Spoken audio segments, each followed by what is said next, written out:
BC 600년을 전후로 해서 고대 근동의 국제 정세는 요동치고 있었습니다. BC 2450년에 시작된 아스리아라는 제국, 성경에서는 아수르로 번역을 하고 있습니다. 이 아스리아는 시기에 따라 초기 아스리아, 구아스리아, 중아스리아, 그리고 신아스리아, 이렇게 4개의 시기로 구분이 되는데 BC 911년부터 BC 605년까지를 신아시리아라고 부릅니다. 이들은 주로 세머를 사용하고 북부 메소포타미아 티그리스강 유역에 있는 지역에 자리를 잡은, 현대로 말하면 이라크, 시리아, 터키, 이란 지역에 세워졌던 매우 거대한 제국을 의미합니다.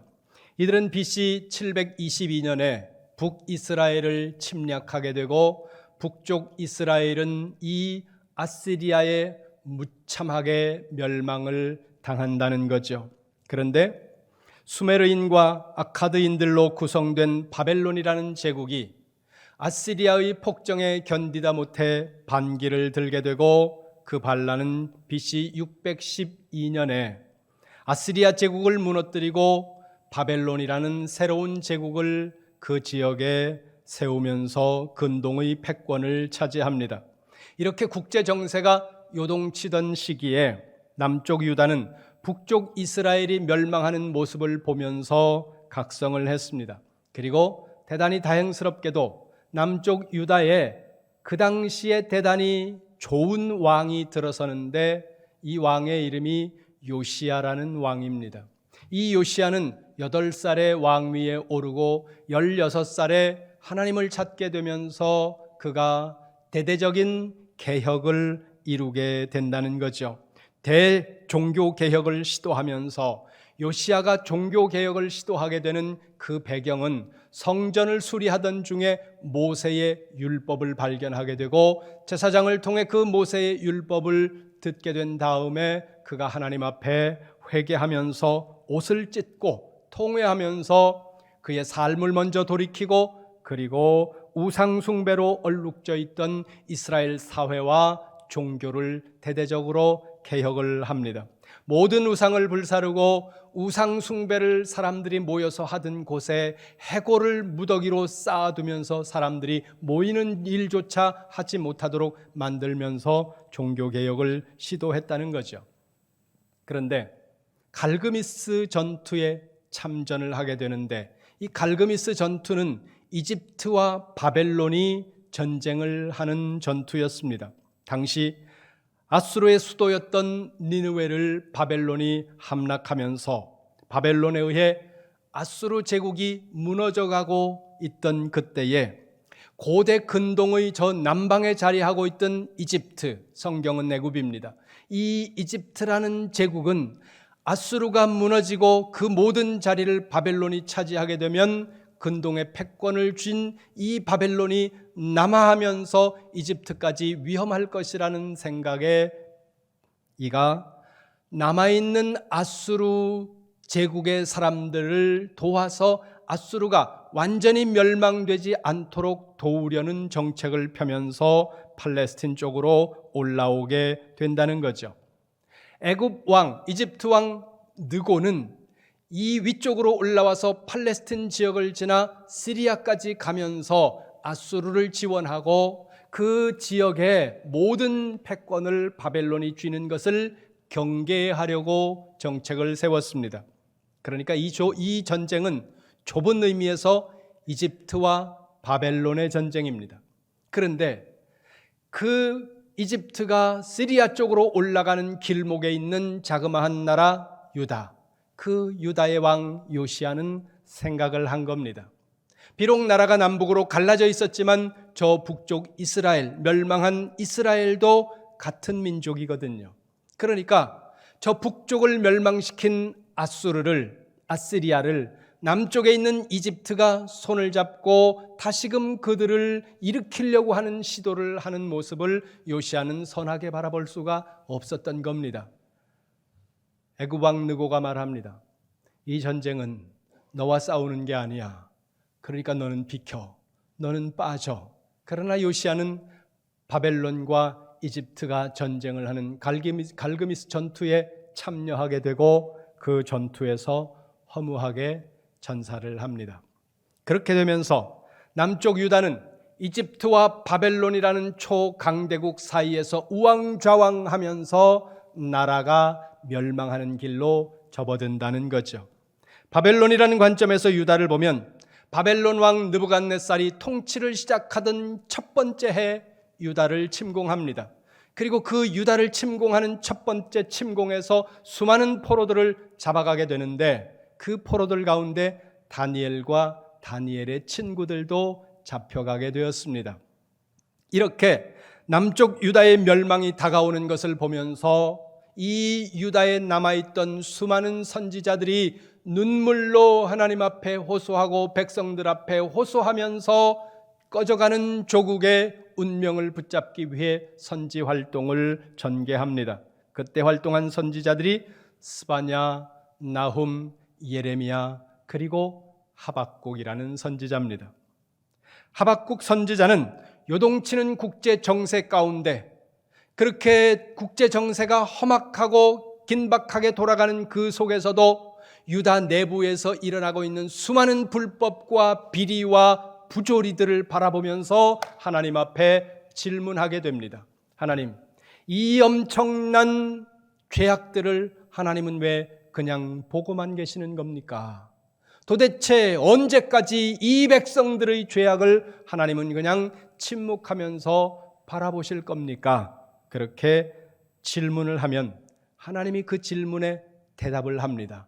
그렇게 선지자의 질문과 하나님의 대답이라는 구조로 짜여진 것이 이 하박국 1장부터 마지막 장까지의 구조입니다. 그러면 이 하박국이 단순히 질문과 대답을 하나님과 선지자가 주고받는 것으로 끝나느냐 하면 그것은 아니라는 거죠. 선지자가 질문하면 하나님이 대답하고 또 받아서 질문하면 하나님이 대답해 나가는 그 과정 속에서 선지자의 자기 변화가 일어나고 있는 것을 오늘 우리 성경이 보여주고 있는 것입니다. 성경 보겠습니다. 1장으로 갑니다. 하박국 1장 2절부터 4절까지 좀 길지만 다 읽어보도록 하겠습니다. 같이 봅니다. 시작. 여호와여, 내가 부르짖어도 주께서 듣지 아니하시니 어느 때까지리이까? 내가 강포로 말미암아 외쳐도 주께서 구원하지 아니하시나이다. 어찌하여 내게 죄악을 보게 하시며 패역을 눈으로 보게 하시나이까? 겁탈과 강포가 내 앞에 있고 변론과 분쟁이 일어났나이다. 이러므로 율법이 해이하고 정의가 전혀 시행되지 못하오니 이는 악인이 의인을 애워쌌으므로 정의가 굽게 행하여짐이니이다. 아멘. 말씀이 여러 번 읽으신 분들은 쏙 들어오는데 그렇지 않은 분들은 약간 모호하다는 생각을 할 수 있습니다. 먼저 기억할 것은 우리가 읽은 2절부터 4절까지가 하박국 선지자가 하나님을 향해서 첫 번째로 질문하는 첫째 질문입니다. 질문의 핵심 내용은 유다 백성들 내부에 편만하게 퍼져 있는 죄에 대한 고발을 하나님 앞에 하고 있다는 거죠. 그러니까 유다라는 나라가 지금 국제 정세가 요동치는 가운데서 멸망해가고 있는 이 상황 속인데도 불구하고 백성들은 흥청망청하고 그리고 해이해져 있고 죄악 가운데서 헤어져 나올 줄 모르고 있다는 거예요. 3절 보세요. 앞부분을 보세요. 이렇게 말씀합니다. 어찌하여 내게 죄악을 보게 하시며 어찌하여 패악을 내 눈으로 보게 하시는 겁니까? 하나님께서 왜 내가 보고 있는 이 죄를 보실 텐데 왜 하나님은 보시면서도 가만히 있는 겁니까? 그러면 유다의 죄가 뭘까요? 거기 3절 뒤쪽 중간을 보세요. 겁탈과 강포와 분쟁. 그리고 4절로 넘어갑니다. 법이 해이해져 있고 정의가 땅에 떨어져 있고 악인이 의인을 억울하게 만들어서 정의는 사라져버렸다는 거예요. 이런 불의하고 부조리한 상황 가운데 있는 현실을 바라보면서 하박국은 말합니다. 2절 보세요. 내가 부르짖어도 하나님은 듣지 않으십니다. 도대체 언제까지 하나님 침묵하실 겁니까? 이건 폭력입니다. 살려달라고 외치는데 왜 하나님은 들은 척을 안 하시는 겁니까? 이게 하박국의 질문이라는 거죠. 여러분, 오늘도 우리가 인생을 살다 보면 우리도 이런 질문 가운데 빠질 때가 있습니다. 우리가 하나님을 향하여 이런 질문을 할 때가 있다는 거예요. 젊은 목사님이 있었습니다. 하나님을 사랑했고 복음에 대한 열정이 가득한 분이었습니다. 기도하는 가운데 하나님께서 그를 선교사로 부르셨고 순종하는 마음으로 선교지로 나갔습니다. 그런데 선교를 하던 중에 목사님이 암에 걸렸습니다. 귀국해서 암 수술을 하고 다시 선교지로 나갔는데 암이 재발해서 얼마 지나지 않아 귀국할 시간도 없이 선교지에서 돌아가셨습니다. 그 목사님의 자녀들이 이렇게 말을 합니다. 왜 하나님은 우리의 기도를 듣지 않으시는 겁니까? 내가 살아오면서 우리 아버지보다 하나님을 더 사랑하는 것 같은 사람들을 내가 잘 만나보지 않았습니다. 그런데 그토록 하나님을 사랑했던 우리 아버지가 이렇게 젊은 나이에 세상을 떠나도록 질병을 주셨습니까? 왜 하나님은 우리가 기도하는데도 우리의 기도를 듣지 않으시는 겁니까? 왜 하나님은 저 북녘 땅에 저 잘못된 독재 정권이 저토록 오랫동안 유지되는데 하나님은 그 정권을 그렇게 그냥 두고 보시는 겁니까? 왜 하나님은 저 이스라엘 땅에 예수님이 오셨던 그 땅에 저토록 무자비한 전쟁이 일어나서 하루에도 아침에 눈을 뜨면 수백 명이 목숨을 잃었다는 뉴스가 바다 건너 우리에게 들려오고 어린아이들과 여성들이 겁탈을 당하고 목베임을 당하면서 죽어가는 이 현실 가운데 하나님은 왜 침묵하는 것 같이 그렇게 계시는 겁니까?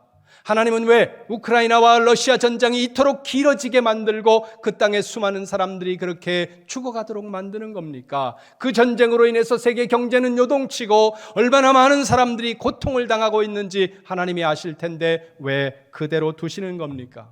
왜 하나님은 우리의 가정에 이런 어려움을 주시고 왜 하나님은 내 사업에 이런 어려움을 주시고 왜 하나님은 우리의 자녀들을 이대로 두시는 겁니까? 내 삶에 왜 이런 질병이 오는 겁니까? 내 삶에 생각지도 못한 문제가 왜 이렇게 다가오는 겁니까? 하나님은 보실 텐데 왜 침묵하십니까? 이런 질문을 우리가 하게 된다는 거죠. 개인도 가정도 교회도 국가도 이런 질문 앞에 마주설 때가 있다는 겁니다. 이 질문에 하나님이 답변하세요. 하나님의 답변이 5절부터 11절입니다. 하박국 1장 5절부터 11절. 5절을 봅니다. 5절 말씀 같이 봅니다. 시작. 여호와께서 이르시되 너희는 여러 나라를 보고 또 보고 놀라고 또 놀랄지어다. 너희의 생전에 내가 한 가지 일을 행할 것이라. 누가 너희에게 말할지라도 너희가 믿지 아니하리라. 아멘. 말씀이 약간 장황한 것처럼 보일 수 있는데요, 간단하게 줄여서 말씀드리면 하나님이 말씀하는 거예요. 잘 봐라. 너희가 깜짝 놀랄 거다. 너희가 정말 놀랄 일을 내가 행할 거야. 어떻게 이런 일이 있을 수 있어? 온 세상 사람들이 다 그렇게 말하는 그런 일들이 일어날 거야. 그러면서 이어지는 11절까지의 말씀이 하나님의 대답인데 핵심 내용이 6절이에요. 6절 봅니다. 같이 봅니다. 시작. 보라, 내가 사납고 성급한 백성, 곧 땅이 넓은 곳으로 다니며 자기의 소유가 아닌 거처들을 점령하는 갈대아 사람을 일으켰나니. 아멘. 6절 맨 뒤를 보세요. 하나님이 대답합니다. 뭐라고 말씀합니까? 내가 갈대아 사람을 일으켰다. 갈대아 사람은 바벨론이에요. 무슨 말입니까? 불의와 불법이 판을 치는 유다를 심판하기 위해 하나님께서 바벨론 제국을 일으키신다는 거예요. 이게 깜짝 놀랄 일이라는 거예요. 왜냐하면 바벨론이 잔혹하고 무자비하고 아주 포악한 민족이거든요.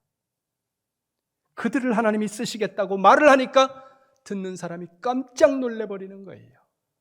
유대인들은 더 놀라고 지금 선지자가 놀라는 거예요. 11절 보세요. 바벨론이 어떤 나라인지 11절 보세요. 11절 시작.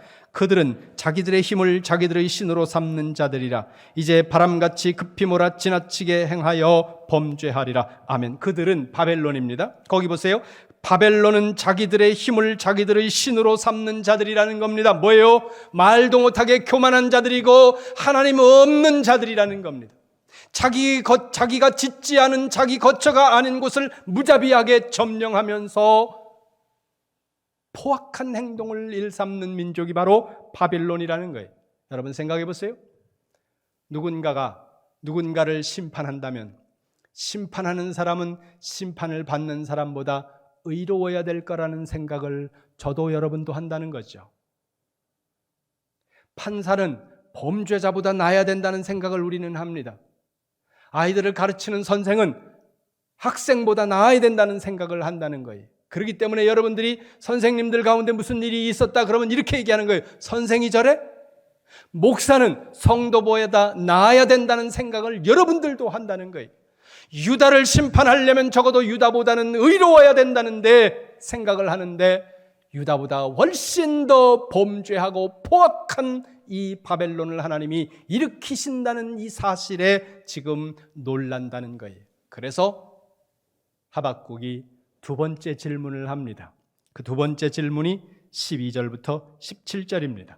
13절 보세요. 13절 시작. 주께서는 눈이 정결하심으로 악을 참아보지 못하시며 패역을 참아보지 못하시거늘 어찌하여 거짓된 자들을 방관하시며 악인이 자기보다 의로운 사람을 삼키는데도 잠잠하시나이까. 아멘. 쉽게 말해 유다가 불의하다고 칩시다. 유다가 죄를 졌다고 칩시다. 그러면 적어도 유다를 심판할 나라는 유다보다 의로워야 되는 거 아닙니까? 그 말이에요. 거기 13절 다시 보세요. 주께서는 눈이 정결하심으로 하나님은 깨끗하시고 선하신 분이므로 악을 용납하지 않으시는 분입니다. 그런데 어찌하여 거짓된 자들, 악인이 자기보다 의로운 사람, 뭐예요? 유대인이 바벨론 사람보다 죄를 졌더라도 경건한 사람들이라는 거예요. 그런데 그 악한 바벨론 사람들을 들어서 바벨론보다 의로운 유다를 징계하십니까? 그런 무지막지하고 잔인하고 포악한 그들을 통해서 어떻게 유다를 징계하시겠다고 하나님이 말씀을 하고 있습니까? 그러면 바벨론이 어떤 나라인지 좀 더 보세요. 15절 보세요. 15절 같이 봅니다. 시작. 그가 낚시로 모두를 낚으며 그물로 잡으며 투망으로 모으고 그리고는 기뻐하고 즐거워하여. 아멘. 그가 바벨론 왕을 말하는 거예요. 바벨론 왕은 그물을 쳐서 고기를 잡듯이 사람을 마구잡이로 잡아서 포로로 끌고 가고 그런 일을 하면서 즐거워하는 짐승 같은 자들이라는 거예요. 이 말씀을 읽으면서 이스라엘 땅에서 전쟁을 벌이고 있는 저 하마스 같은 사람들이 떠오르는 거예요. 젊은이들이 축제장에서 행복하게 놀고 있는 거기를 선전포고도 없이 급습을 해서 살겠다고 도망치는 민간인들을 향해서 사냥하듯이 총을 남발하고, 그리고 간이 화장실 같은 곳에 숨었을지도 모르는데 문을 열어보지도 않고 그 간이 화장실 한 칸 한 칸을 정조준해서 사격을 하고 있는 이 무자비하고 잔혹한 자들, 그리고 민간인을 사로잡아서 겁탈하고 그들을 인간 방패로 삼고 있는 이 무자비한 자들, 비슷한 모습이죠. 생각해 보세요. 지금 하박국 선지자의 질문의 요지가 뭡니까?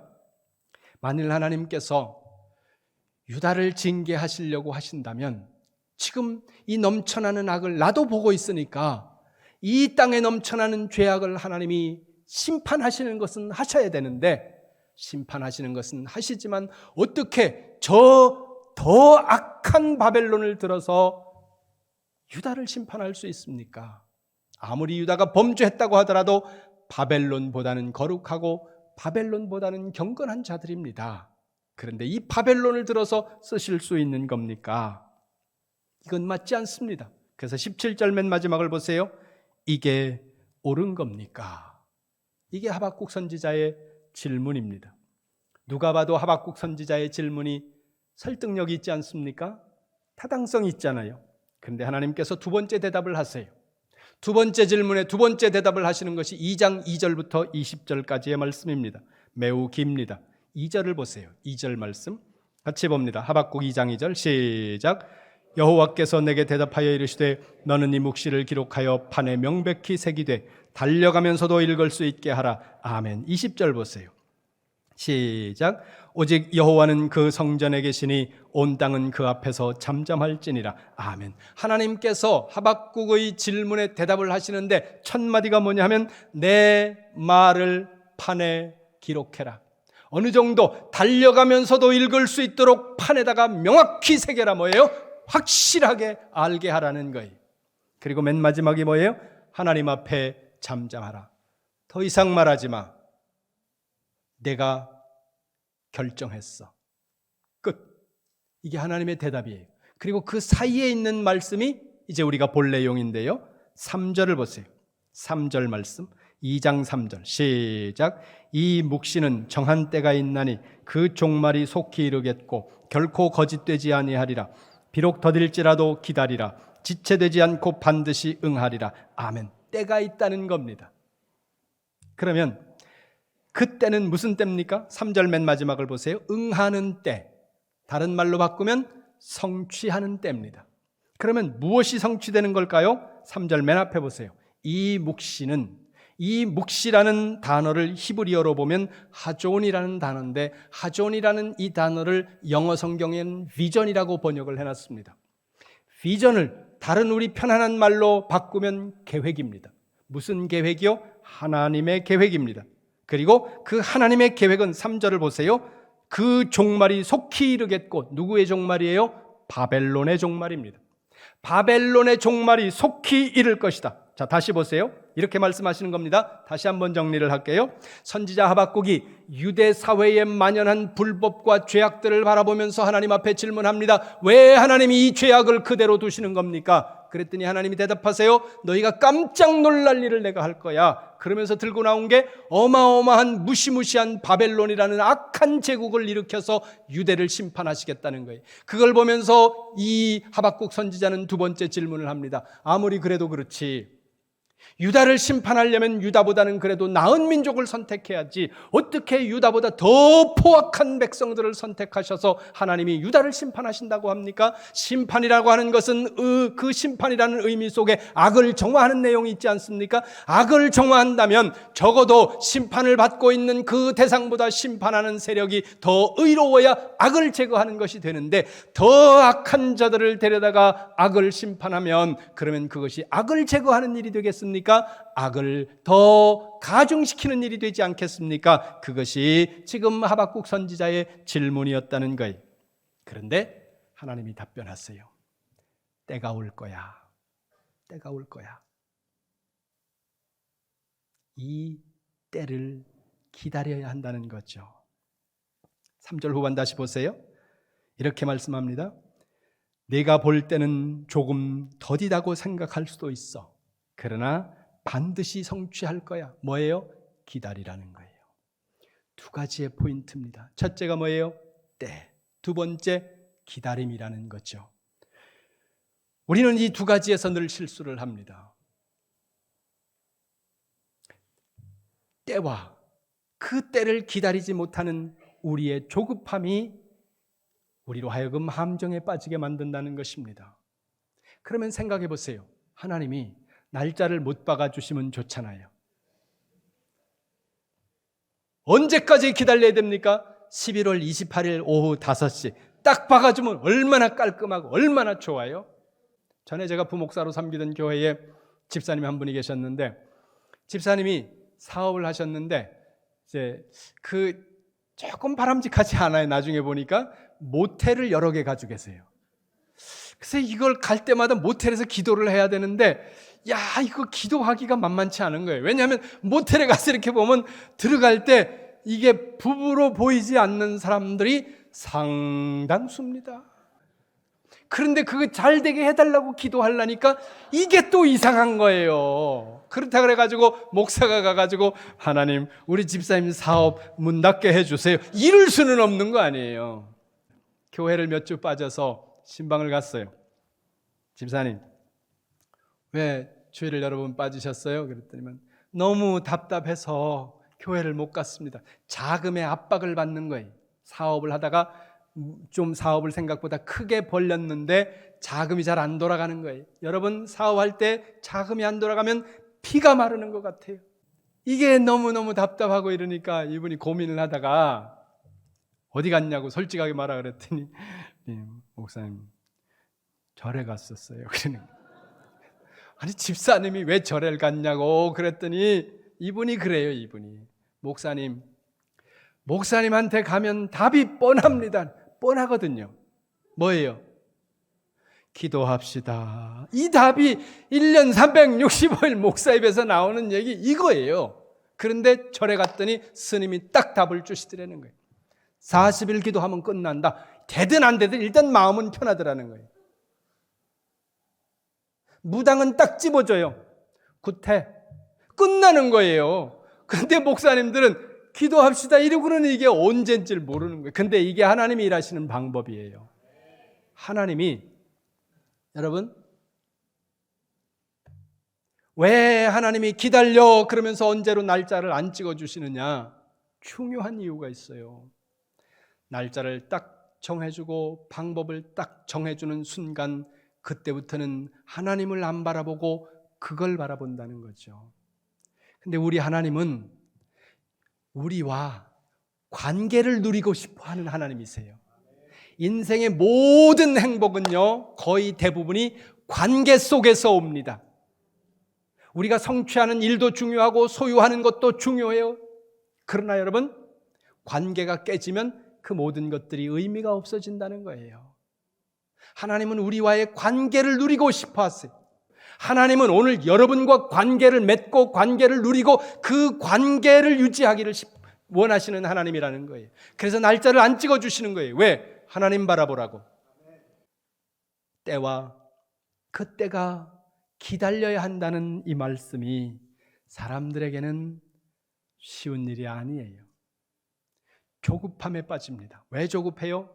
그 말씀하신 하나님을 확신하지 못하기 때문에 조급함에 빠지고, 조급함에 빠지면 일을 그르친다는 거죠. 근데 하나님이 말씀하세요. 더디더라도 이룰 거야. 반드시 이룰 거야. 정한 때에 이룰 거야. 주님이 말씀하고 있습니다. 이 함정에 대부분의 사람이 빠집니다. 아브라함도 빠졌어요. 하나님이 말씀합니다. 아브라함을 불러놓고 내가 너에게 아들을 줄 거야. 언제 주신다는 말씀을 안 하셨어요. 시간을 흘러가는데 애는 태어날 생각도 안 하고 부인은 자꾸 늙어가고, 그러니까 답답하잖아요. 그래서 15년을 앞당겨서 하갈이라는 여인을 통해 아들을 낳았습니다. 이스마엘이죠. 그 아들을 보면서 하나님이 말씀하세요. 걔는 아니야. 우리는 조급해합니다. 그러나 생각해 보세요. 왜 조급해합니까? 하나님에 대한 확신을 못 갖기 때문에 조급해하는 거예요.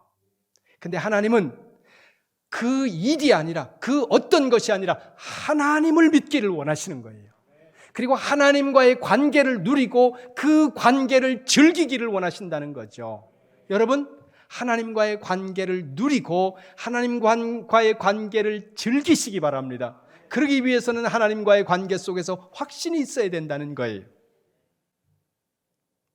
결국 그 심판하시겠다는 하나님의 약속은 BC 539년 10월 13일 밤 페르시아에 의해서 성취됩니다. 페르시아가 일어나 바벨론을 침공하게 되고 바벨론은 무너지게 된다는 거죠. 고대 근동 아시아의 문헌에 따르면 페르시아가 바벨론을 침공하던 날 밤에, 금요일 밤이에요. 13일의 금요일 밤에 이 바벨론 사람들은 쳐들어오는 페르시아 군들을 해방군으로 여겨서 성문을 다 열어줘 버렸습니다. 당시의 왕이 벨사살이었습니다. 바벨론의 왕이. 이 바벨론의 왕이 얼마나 교만한 사람이었느냐면 예루살렘을 침공해서 성전을 다 부수고, 그리고 성전에 있던 제사하는 그 집기들을, 그 그릇들을 바벨론으로 가지고 가서 그 성전의 기물들에 술을 담아 먹으면서 유대인들을 조롱하면서 잔치를 했습니다. 그 잔치 자리에 손가락이 나타나서 벽에다가 글씨를 쓸 때 그때 그 왕이 벨사살이거든요. 다니엘서 5장 25절에서 다니엘을 통해 하나님은 이렇게 말씀합니다. 그는 속임수를 행하고 마음에 스스로 큰 채 했다. 뭐예요? 교만이라는 거죠.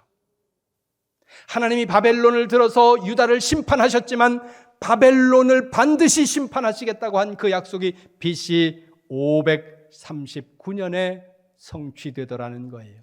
근데 그 시간은 상당히 긴 기다림이 필요했다는 거죠. 보세요. 하나님의 선지자가 이 죄를 정화시켜달라고 하나님 앞에 기도하니까 하나님은 바벨론이라고 하는 극악무도한 민족을 일으켜서 유다를 징계하셨습니다. 세상에 악한 일들이, 악한 자를 통해 일어나는 악한 일들이 하나님의 백성의 삶 속에 들어오도록 하나님이 허용하고 계시다는 거예요. 이 부분을 우리가 잊지 말아야 된다는 겁니다. 우리가 보기에 불의한 일들, 우리가 보기에 부조리하고 부당한 일들, 그렇게 세상의 악한 일들이 하나님의 백성의 삶 속에까지도 들어오도록 때로 하나님은 두고 보신다는 겁니다. 허용하신다는 거죠. 그런데 그렇게 사용된 악은 반드시 하나님이 심판하시겠다고 오늘 이 하박국 선지자를 통해서 하박국에게, 유다에, 그리고 오늘 우리에게도 약속하고 있는 말씀이라는 사실을 기억하시기를 주님의 이름으로 축원합니다. 이제 이와 같은 하나님의 응답을 들은 선지자 하박국에게 변화가 일어납니다. 어떤 변화일까요? 자기 변화예요. 여러분, 하나님의 음성을 들은 사람, 하나님의 대답을 들은 사람, 하나님을 경험한 사람에게서는 반드시 자기 변화가 일어나야 된다는 것입니다. 그런데 우리는 자꾸 뭘 생각해요? 내 환경의 변화를 바라본다는 거죠. 하나님은 우리 환경의 변화보다 내가 변하기를 원하시는 거예요. 왜요? 하나님이 관계를 유지하는 것은 내 환경이 아니라 나라는 거예요. 여러분이라는 겁니다. 그런 거로 하나님은 여러분의 환경이 아니라 여러분이 변하기를 원하시는 거예요. 여러분, 하나님의 말씀을 들은 사람에게서는 자기 변화가 일어나야 돼요. 그러면 하박국이 어떻게 변합니까? 3장으로 넘어갑니다. 하박국 3장 16절 같이 봅니다. 3장 16절 시작. 내가 들었으므로 내 창자가 흔들렸고 그 목소리로 말미암아 내 입술이 떨렸도다. 무리가 우리를 치러 올라오는 환난 날을 내가 기다림으로 썩이는 것이 내 뼈에 들어왔으며 내 몸은 내 처소에서 떨리는도다. 아멘. 보세요. 하박국이 말합니다. 내가 들었다. 무엇을 들었습니까? 하나님의 대답을 들은 거예요. 하나님의 응답을 들은 거예요. 하나님의 대답이 뭐예요? 중간을 보세요. 우리를 치러 오는 환난이 온다는 거예요. 이게 대답이에요. 바벨론이 유다를 침공하는 이 환난의 날이 오는 것을 내가 기다린다. 뭐예요? 받아들이고 있다는 겁니다. 하박국에게서 일어나는 첫 번째 변화가 뭐예요? 의인에게도 환난이 온다는 사실을 받아들이고 있다는 거예요. 나에게는 이런 일이 있을 수 없어. 어떻게 하나님이 나에게 이런 일을 행하실 수 있어? 아니에요. 다른 사람들에게 일어나는 모든 일이 나에게도 일어날 수 있는 일이에요. 내 이성과 내 지성과 내 믿음이 동의할 수 없는 일이 내 삶에 찾아올 수 있다는 것을 기억하셔야 된다는 겁니다. 하나님이 버리셨기 때문이 아니에요. 하나님은 도대체 저 악한 사람이 저렇게 잘 되고 어떻게 하나님의 백성들이 이렇게 고통스러워하는 일을 용인할 수가 있어? 허용할 수가 있어? 그 일을 허용할 수 있는 하나님이라는 사실을 지금 하박국이 받아들이고 있다는 거예요. 두 번째는 진노 중에도 긍휼을 갈망하는 자세로 바뀌었다는 거죠. 전에는 하나님을 향하여 도전했습니다. 어떻게 이런 일이 있을 수 있습니까? 말이 됩니까? 이렇게 도전하는 질문을 했다면 이제는 하박국이 기도하는 거예요. 3장 2절로 갑니다. 하박국 3장 2절 말씀 같이 봅니다. 3장 2절 시작. 여호와여, 내가 주께 대한 소문을 듣고 놀랐나이다. 여호와여, 주는 주의 일을 이 수년 내에 부흥하게 하옵소서. 이 수년 내에 나타내시옵소서. 진노 중에라도 긍휼을 잊지 마옵소서. 아멘. 2절 중간을 잘 보세요. 중간쯤에 이렇게 말씀합니다. 여호와여 주는 주의 일을 이 수년 내에 부흥하게 하옵소서. 이 말씀은 교회가 부흥의 플래카드를 붙일 때 그 부흥의 플래카드에 단골로 등장하는 문구예요. 주의 일을 수년 내에 부흥케 하옵소서. 그런데 이 말씀은 우리가 생각하는 부흥이 아니라는 거예요. 우리가 생각하는 부흥은 뭐예요? 교회가 성장하는 겁니다. 교회의 숫자가 많아지는 것이고 건물이 커지는 것이고 사람들이 늘어나는 것이고 우리가 부요하고 번성하는 것, 이걸 우리는 부흥이라고 말한다는 거예요. 저도 그렇게 부흥을 꿈꿉니다. 그런데 오늘 여기서 말씀하고 있는 이 하박국 3장 2절의 부흥은 유다에 대한 심판과 바벨론의 멸망이라는 거예요. 그러니까 이 부흥이 수년 내에 이루어지게 하옵소서. 이 말씀은 뭐예요? 바벨론을 통해서 유다를 심판하시고 그리고 유다를 심판하는 데 사용된 저 바벨론 악한 자들을 하나님 심판하는 이 일을 수년 내에 끝내주십시오. 이 얘기라는 거예요. 그러나 그 뒤가 중요해요. 마지막을 보세요. 진노 중에도 긍휼을 잊지 말아 주십시오. 진노 중에도 긍휼을 잊지 않으시는, 긍휼을 베푸시는 하나님이라는 사실을 믿음으로 고백하고 있다는 것입니다. 여러분이 지금 어려운 가운데 있습니까? 여러분이 하는 일들이 잘 안 되고 있습니까? 여러분의 가정, 사업, 자녀, 어떤 문제가 여러분의 삶을 찾아왔습니까? 낙심하지 마세요. 여러분, 그 중에도 하나님의 긍휼이 여러분 가운데 임하고 있다는 사실을 믿을 수 있기를 주님의 이름으로 축원합니다. 이스라엘 백성들 가운데 찾아온 그 많은 어려움, 유다 민족을 향해서 쏟아지고 있는 하나님의 진노, 무자비한 바벨론을 통해서 폭격을 맞은 것처럼 이 유다가 고통 가운데 있지만 하나님은 그 속에서 긍휼을 베풀어 주시는 하나님이라고 하는 사실을 지금 이 선지자 하박국이 바라보고 있다는 것입니다. 믿고 있다는 거예요. 그래서 하박국 2장 4절에서 이렇게 말씀합니다. 의인은 그 믿음으로 말미암아 살리라. 그 믿음이 뭐예요? 진노 중에도 긍휼을 잊지 않으시는 하나님, 그 하나님이 우리 하나님이라는 거예요. 그리고 그 진노 중에도 긍휼을 잊지 아니하시는 그 하나님에 대한 소망이 우리의 소망이고 그 하나님이 우리 소망의 근거라는 것입니다. 지금 눈으로 보면 어떻게 저렇게 무자비한 전쟁이 연이어 일어날 수 있을까? 어떻게 저 전쟁이 1년 넘도록 이렇게 지속될 수 있을까? 아이들과 여자들이 무참하게 죽어가는 이 현실이 언제까지 계속될 것인가? 답답할 때가 있습니다.